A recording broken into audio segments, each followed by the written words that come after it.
제 반려견 폴은 한 6년 동안 보호소에서 그 작은 공간에서 살았던 친구고, 이게 소리가 나요. 이렇게 클리커 치면은 걔가 바닥을 이렇게 찾아요. 그 산책에만 너무 집착하지 마시고 그냥 내버려둬야 돼요. 쉬게 해줘야 돼요. 대표님 안녕하세요. 네, 안녕하세요. 네, 반갑습니다. 네, 들어오세요. 네네네. 간단하게 자기소개 한번 부탁드릴게요. 네, 저는 구리시에서 반려견 트레이닝 센터 운영하고 있는 포로록 대표 신여정 트레이너라고 합니다. 지금 어떤 거 하시는 거예요? 트레이닝용 간식 자르고 있어요. 이름이 포로록이잖아요. 네. 어떤 의미예요? 제 반려견 이름이 폴이거든요. 그 이름에 착안해서 조금 기억에 남고 재밌는 이름 없을까 해서 이제. 그냥 어감이 이쁜 걸로? 네네. 포로록은 어떤 일을 하는 곳이에요? 반려견이랑 사람이랑 살면서 이제 생겨나는 문제들에 대해서 같이 이제 고민하고 문제를 해결해주는, 그 외에 교육 유치원이랑 호텔까지 하고 있습니다. 그러면 보통 어떤 문제로 이렇게 반려견들이 많이 찾아와요? 보통은 짖음, 분리불안이 있고 배변 문제, 이제 산책할 때 다른 개나 사람한테 반응하는 공격성, 이런 문제들이 주로. 대표님 그러면 언제부터 이쪽 일 시작하셨어요? 반려견 트레이너로서는 포로록 오픈할 때부터 시작했다고 보시면 될 것 같고, 개에 대한 관심은 아무래도 그 전부터 있었다고 볼 수 있어요. 오픈은 언제 하셨죠? 오픈은 2021년 말에 했습니다. 그러면 전에는 어떤 일 하셨어요? 사실 저는 구리가 고향은 아니고요. 대구에서 30년 넘게 살았고 직장 생활은 8년 정도 했었어요. 근데 첫 1년은 금융공기업에서 일을 했었고, 나머지 8년 정도는 자동차 부품 제조업에서 그 본사 재무팀에서 일을 했었습니다. 재무팀이요? 네. 그러다가 어떻게 안정적인 대기업을 그만두고 이렇게 오픈할 수 있었어요? 사실 안정적이긴 한데 되게 지루하기도 했었어요. 제 성향이 좀 이것저것 새로 이렇게 기획하고 좀 만들어가면서 얻는 그런 즐거움이 좀 큰 성향의 사람이었던 것 같아요. 그러다가 이제 유기견 폴을 입양하면서 본격적으로 이쪽 일을 시작하게 되었습니다. 대표 그러면 폴 만난 거 한번 자세히 좀 설명해 주세요. 제 반려견 폴은 한 6년 동안 보호소에서 그 작은 공간에서 살았던 친구고, 아무래도 나이도 많고 입양이 잘 안 됐었어요. 그러다가 이제 저한테 입양을 왔고, 폴이 아무래도 보호소에 gat혀 살았기 때문에 사회화가 많이 안 되어 있는 상태였어요. 그래서 뭔가를 꼭 가르쳐보고 싶다 이런 생각이 많이 들어서 이 업으로 오게 되었어요. 이 친구는 누구예요? 랑이 아니에요? 랑이 아니에요. 호텔 온 친구. 어떤 저희 고객분께서 임시보호하는 친구를 잠시 여기서 교육 겸 호텔 이용하시겠다고 맡기신 거예요. 그러니까 호텔 하면서 제가 교육을 시켜주고 있어요. 이 친구도 사실은 아직 보호자가 없는 상태. 반려견 교육에 관심 있는 분도 많을 텐데 네. 교육사가 되려면 어떻게 해야 돼요? 일단은 반려견에 대한 애정이 일단은 엄청 많아야 되고, 교육을 잘 선택을 해야겠죠. 아무래도 반려견 사업이 커지고 있다 보니까 우후죽순 되게 양산형으로 자격증 파는 기관도 많고, 민간. 네, 민간 그런 것도 많고, 네. 배우려는 사람은 일단 소비자로서 잘 선택을 해야 되는 거죠.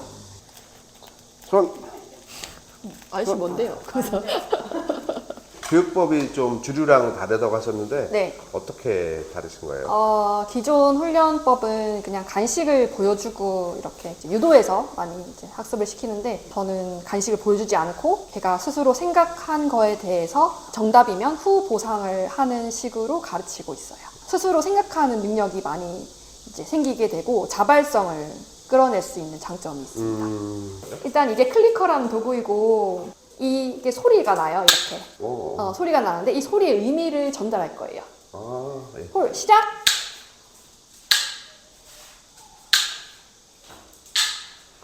그만. 클리커 소리가 울리면 간식이 나온다. 단순한 원리죠. 이거를 이제 입력을 시키는 거고, 이렇게 클리커 치면은 걔가 바닥을 이렇게 찾아요. 이게 몸이 기억하는 신호가 돼요. 이게 완료가 되면 네. 이제 이 클리커를 가지고 어떤 행동들을 만들어낼 수 있어요. 폴 터치. 그럼 여기는 원래 어떤 공간이었어요? 오시기 전에? 원래 애견 카페였고, 아이들 와서 노는 카페였고, 제가 인수하고 난 뒤에는 이제 교육 중심으로 운영하는 기관으로 바꾸었고요. 네. 얻을 때 제일 눈여겨봤던 게 어떤 거예요? 일단 위치를 봤었고, 제가 하려는 이 업과 관련된 잠재 고객들이 있느냐, 아무래도 반려견들이 주변에 얼마나 많은가, 그걸 알 수 있는 지표는 이제 동물병원 같은 거, 네, 아파트 단지나 이런 것들도 봤었고요. 인수하시면서 네. 들어간 오픈 비용 네. 얼마나 들어가셨어요? 인테리어 비용이 좀 많이 들었고 거의 한 1억 정도 들었어요. 근데 지금 다시 제가 한다고 하면 이 정도로 쓰지는 않을 것 같아요. 근데 처음이다 보니까 욕심이 나다 보니까 이것 조금 저것 조금 막 이렇게 계속 비용이 더 들면서 1억까지. 비교 견적 안 받으셨어요? 인테리어 업체가? 그 업체가 막 잘못한 것은 아니고 제 요구에 의해서 만회한 거고 지금 보면 합리적으로 한 건 맞아요. 굳이 이런 소재까지 써서 안 해도 되는데 막 타일 바닥을 깔고 막 이러니까 그리고 사실 인테리어만 보고 고객들이 오는 것도 아니고 저도 이제 컨텐츠로 사실 밀어붙이는 이게 제일 중요하잖아요. 대표님 그러면 트레이너분, 직원분들은 총 몇 명 계세요? 정직원으로 월급제로 이제 계시는 분은 저 포함해서 3분이시고 추가로 파트타임으로 일해주시는 트레이너 선생님 1분, 또 파트타임 보조 직원 선생님 1분. 그러니까 총 5분이 계신 것 같네요. 한 달 평균 수입 어떻게 되세요? 늘 고정적이지는 않은 것 같은데 2천에서 3천 사이를 왔다 갔다 하는 것 같아요. 고정비가 나오잖아요. 네. 그래서 고정비는 어떤 부분에서 이렇게 들어가세요? 아무래도 인건비겠죠. 사람이 이제 다 붙어서 해야 하는 일이 많기 때문에 인건비가 많고 그 외에 뭐 임대료, 차량 렌트비, 전기세, 소모품 비용. 그러면 홍보나 마케팅은 어떤 식으로 하세요? 네, 초반에는 거의 열심히 안 했고 그냥 입소문으로 오셨던 것 같고 지금은 마케팅의 중요성을 많이 느끼고 있어서 블로그나 인스타그램으로 좀 열심히 하려고 하고 있어요. 지금 조금씩 글도 좀 올리고. 그럼 초기에는 신경 안 쓰셨다고 그랬는데 그러면 고객 어떻게 처음에 이렇게 유치하셨어요? 그러게요. 제가 운이 좋았던 것 같은데 네. 그 당시만 해도 주변에 업체가 많이 없기도 했고 오셨던 분들과 상담이 잘 이루어졌던 것 같아요. 이제 개라는 동물에 대해서 진짜 사실에 입각해서 이제 설명을 드리다 보니까 그런 설득이 좀 잘 되었던 것 같아요. 그분들이 또 나가서 홍보해 주시더라고요. 견주들이 가장 많이 고민하는 게 이제 자주 짖거나 분리불안 이런 것들인데 어떤 이유가 있나요? 개들의 행동에는 원인이 없는 것이 전혀 없어요. 어떤 원인에 의해서 행동이 일어나고 그 결과가 어땠느냐에 따라서 다시 그 행동을 반복을 하게끔 되어 있거든요. 그래서 아마 분리불안 같은 경우에는 불안하다는 건데 일단 대부분은 보호자와의 신뢰관계가 제대로 형성되지 않은 원인이 대부분이었고 짖음 같은 경우는 이제 짖음이 시작된 계기가 있을 거예요. 그 계기를 주목을 좀 해주셔야 될 것 같아요. 그러면 보통 그런 친구들은 얼마나 걸렸던 것 같으세요? 예를 들면? 학습력이 좋거나 문제 행동이 많이 강화된 시간이 짧은 경우에는 정말 금방 괜찮아지는 경우도 있어요. 그냥 몇 해 만에 되는 경우도 있는데 사실은 그거는 정말 운이 좋은 경우예요. 보통 어떤 행동이 사람이 불편할 정도로 나왔다고 하면은 오래 굳어진 경우가 많아요. 그런 경우 수개월 정도는 걸릴 수도 있어요. 견주들이 이제 집에서 교육하면서 실수 같은 거 잘 몰라서 하는 그런 행동들이 있을까요? 뭔가 집에서 이렇게 훈련이라고 이것저것 해보실 수가 있잖아요. 근데 그걸 다 하고 난 뒤에 잘했다고 엄청 막 칭찬을 해주시고 막 쓰다듬어 주시는 경우가 있어요. 근데 사실 방금 학습했던 거를 기억하게 하기 위해선 그냥 내버려둬야 돼요. 쉬게 해줘야 돼요. 오히려 만지면 스트레스가 돼요.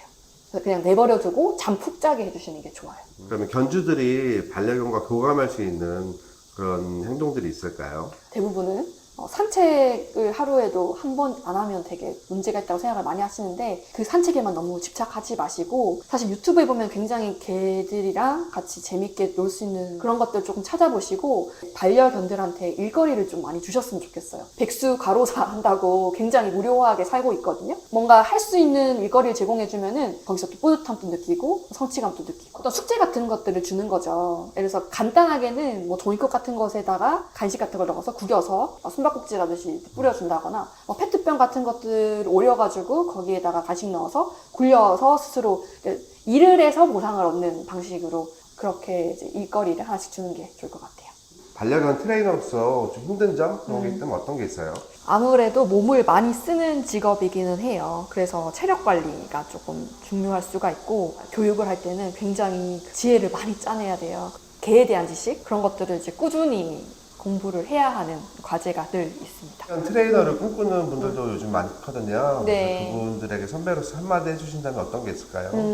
요새 반려견들 워낙 많이 키우고 이제 이쪽 업이 좀 호황인 것 같아요. 그런데 이제 보여지는 것만 믿고 이렇게 그냥 돈 잘 벌겠지 하고 이렇게 뛰어드시지는 마셨으면 좋겠고요.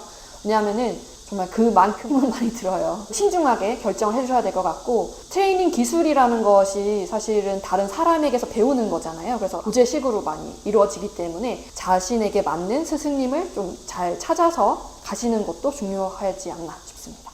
대표님, 그럼 마지막으로 네네. 뽀로로 홍보 말씀 한번 해주세요. 일단은 반려견과 이제 살아가면서 안 풀리는 문제들 있으시면 어떤 문제든 이제 상담을 문의 주셔도 되고, 특히 이제 다른 곳에서 이제 여러 교육을 받아보셨는데 잘 풀리지 않는 숙제를 여전히 가지고 계신 분들은 포로록으로 이제 상담 문의 주시면은 친절하게 안내드리도록 하겠습니다. 그러면 오늘 이렇게 인터뷰 네. 해주셔서 감사드리고요. 구독과 좋아요 꼭 부탁드릴게요. 예, 그럼 감사합니다.